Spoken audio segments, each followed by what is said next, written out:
Hey everybody, and welcome to this video on adding and subtracting radicals. So let's get this show on the road.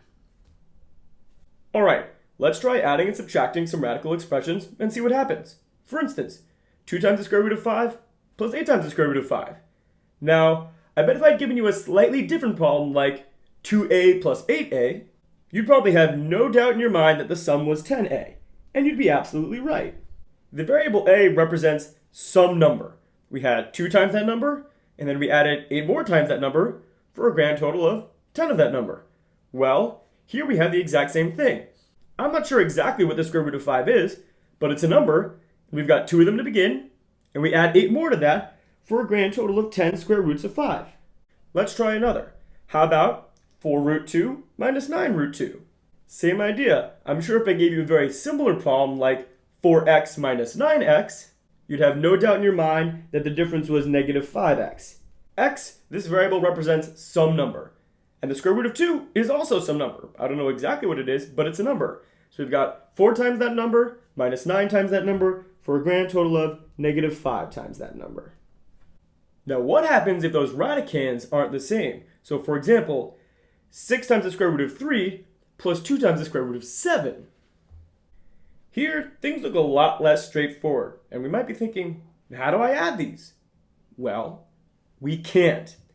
This is just like saying add 6x plus 2y. And what is 6x plus 2y? It's xx plus 2y. There's nothing more we can do with this. We can't combine them anymore because x and y, whatever those variables are, whatever numbers they represent, they're not the same number. It's literally apples and oranges. Well, in this problem, it's the exact same thing. The square root of 3 is some number, and the square root of 7 is also some number, but they're not the same number, so there's no way to combine them. There's nothing more we can do with this. We just leave it as 6 root 3 plus 2 root 7. So let's make a quick note. In order to add or subtract two radical terms, each root must have the same radicand. The thing inside of the root has to be the same.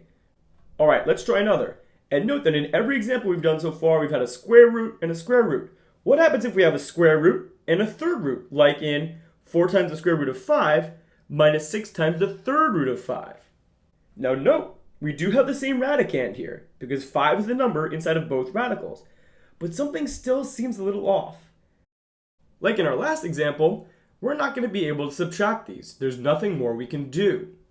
This is kind of like saying, please subtract 4y minus 6y squared. Both of these terms involve the same variable y, but one has a y squared and one has just a normal y to the first power. And even though we don't know what y is, we do know that y and y squared are different numbers. So we can't combine the two. Similarly, in this example, the square root of 5 and the third root of 5 are not the same number. So we can't combine these two terms at all, and there's nothing more we can do. So let's make another note. In order to add or subtract two radical terms, each root must have the same index. It's got to be the third root and the third root, or the square root and the square root, or the fourth root and the fourth root, or whatever it may be. So if either of those two things, the radicand or the index, are not the same, then we cannot add or subtract those radical terms. All right, now that we got those examples under our belt, here are 4 more problems that I'd like you to try. So why don't you pause the video and add or subtract these radical expressions. And if for some reason you can't add or subtract them and simplify anymore, you can either leave it as is or you can say, can't simplify anymore. All right, why don't you give them a try?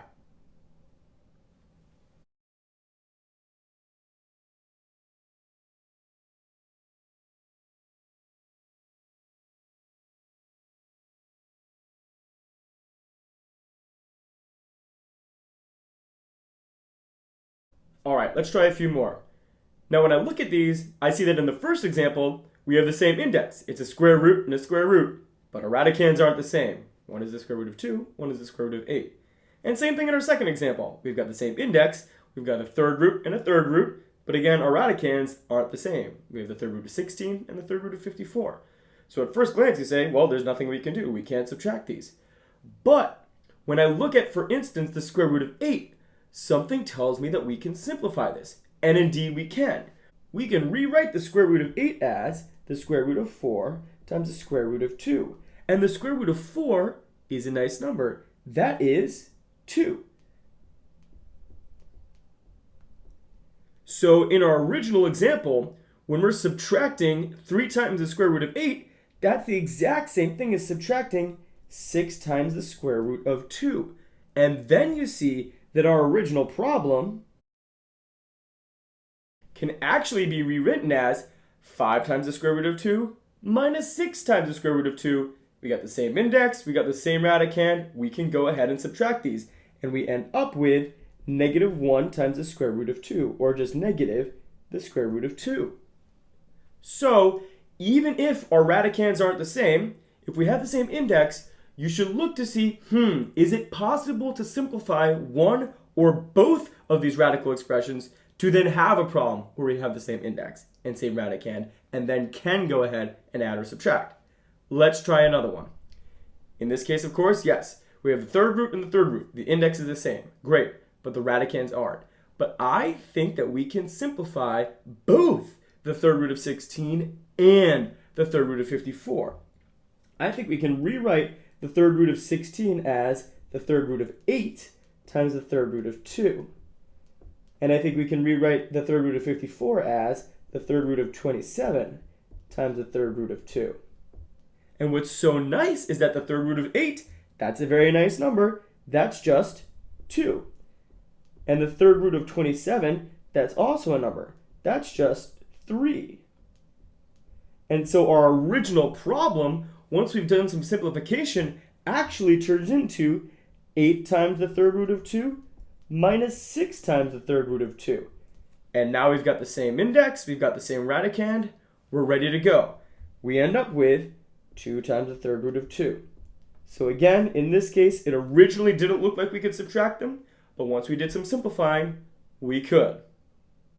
All right, now that we've got those examples under our belt, here are 2 more where it seems like we have the same index for the first, they're both square roots, the same index for the second, they're both third roots, but the radicands don't appear to be the same. But if you simplify them, you should be able to add and subtract. So why don't you pause the video, take care of these 2, and when you're done, play the video, and we'll see how it went.